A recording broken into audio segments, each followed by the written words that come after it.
ಕೇವಲ ಅರ್ಜುನ ಮಾತ್ರವಲ್ಲದೆ ಶ್ರೀಕೃಷ್ಣನಿಂದ ನೇರವಾಗಿ ಭಗವದ್ಗೀತೆಯನ್ನು ಇನ್ನೂ 4 ಕೇಳಿದ್ದರು.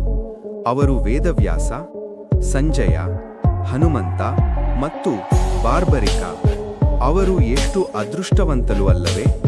ಬ್ಲೂ ವೇಲ್ನ ಹೃದಯ ಎಷ್ಟು ದೊಡ್ಡದು ಎಂದರೆ ಒಂದು ಚಿಕ್ಕ ಮಗು ಅದರಲ್ಲಿ ಈಜಾಡಬಹುದು. ಇಡೀ ಪ್ರಪಂಚದಲ್ಲೇ ಕಾಮನಬಿಲ್ಲು ರೇನ್ಬೋ ವೀಕ್ಷಿಸಲು ಒಳ್ಳೆಯ ಸ್ಥಳ ಹವಾಯಿ. ಆಸ್ಟ್ರೇಲಿಯಾ ಪ್ರತಿ ವರ್ಷ 7 ಸೆಂಟಿಮೀಟರ್ ಉತ್ತರದ ಕಡೆಗೆ ಚಲಿಸುತ್ತಿದೆ. ಇದು ಪ್ರಪಂಚದಲ್ಲೇ ಅತಿ ವೇಗವಾಗಿ ಚಲಿಸುತ್ತಿರುವ ಕಾಂಟಿನೆಂಟಲ್ ಲ್ಯಾಂಡ್ ಮಾಸ್ ಆಗಿದೆ. ಇದು ಐಸ್ಲ್ಯಾಂಡ್ನಲ್ಲಿರುವ ಮಾನವ ಶರೀರದಂತಹ ಹೈ ವೋಲ್ಟೇಜ್ ಪವರ್ ಲೈನ್ಗಳು.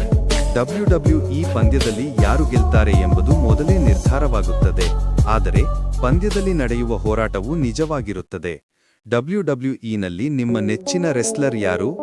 ಈ ಹಕ್ಕಿಯ ಹೆಸರು ಈಜಿಪ್ಷಿಯನ್ ಪ್ಲೋವರ್ ಬರ್ಡ್. ಇದು ಮೊಸಳೆಯ ಹಲ್ಲುಗಳ ಮಧ್ಯೆ ಸಿಕ್ಕಿಕೊಂಡಿರುವ ಆಹಾರವನ್ನು ತಿನ್ನುತ್ತದೆ. ಇದರಿಂದ ಮೊಸಳೆಯ ಹಲ್ಲುಗಳು ಶುಭ್ರ ಆಗುತ್ತವೆ ಹಾಗೂ ಮೊಸಳೆ ಈ ಪಕ್ಷಿಯನ್ನು ತಿನ್ನುವುದಿಲ್ಲ. ಒಂದು ದಿನಕ್ಕೆ 2 ಕೋಟಿಗಿಂತಲೂ ಹೆಚ್ಚು ಮ್ಯಾಗಿ ಪ್ಯಾಕೆಟ್ಗಳು ಸೇಲ್ ಆಗುತ್ತವೆ. ಅಂದ್ರೆ ನೀವು ಈ ಸಾಲನ್ನು ಓದುವ ಸಮಯದಲ್ಲಿ ಸುಮಾರು 2,000 ಪ್ಯಾಕೆಟ್ಗಳು ಓಪನ್ ಆಗುತ್ತವೆ. ಸಹಾರಾ ಮರುಭೂಮಿಯಲ್ಲಿ ಕೇವಲ 1.2% ಭೂಮಿಯಲ್ಲಿ ಸೋಲಾರ್ ಪ್ಯಾನೆಲ್ಗಳನ್ನು ಅಳವಡಿಸಿದರೆ ಇಡೀ ವಿಶ್ವಕ್ಕೆ ಬೇಕಾದ ವಿದ್ಯುತ್ತನ್ನು ಉತ್ಪಾದಿಸಬಹುದು.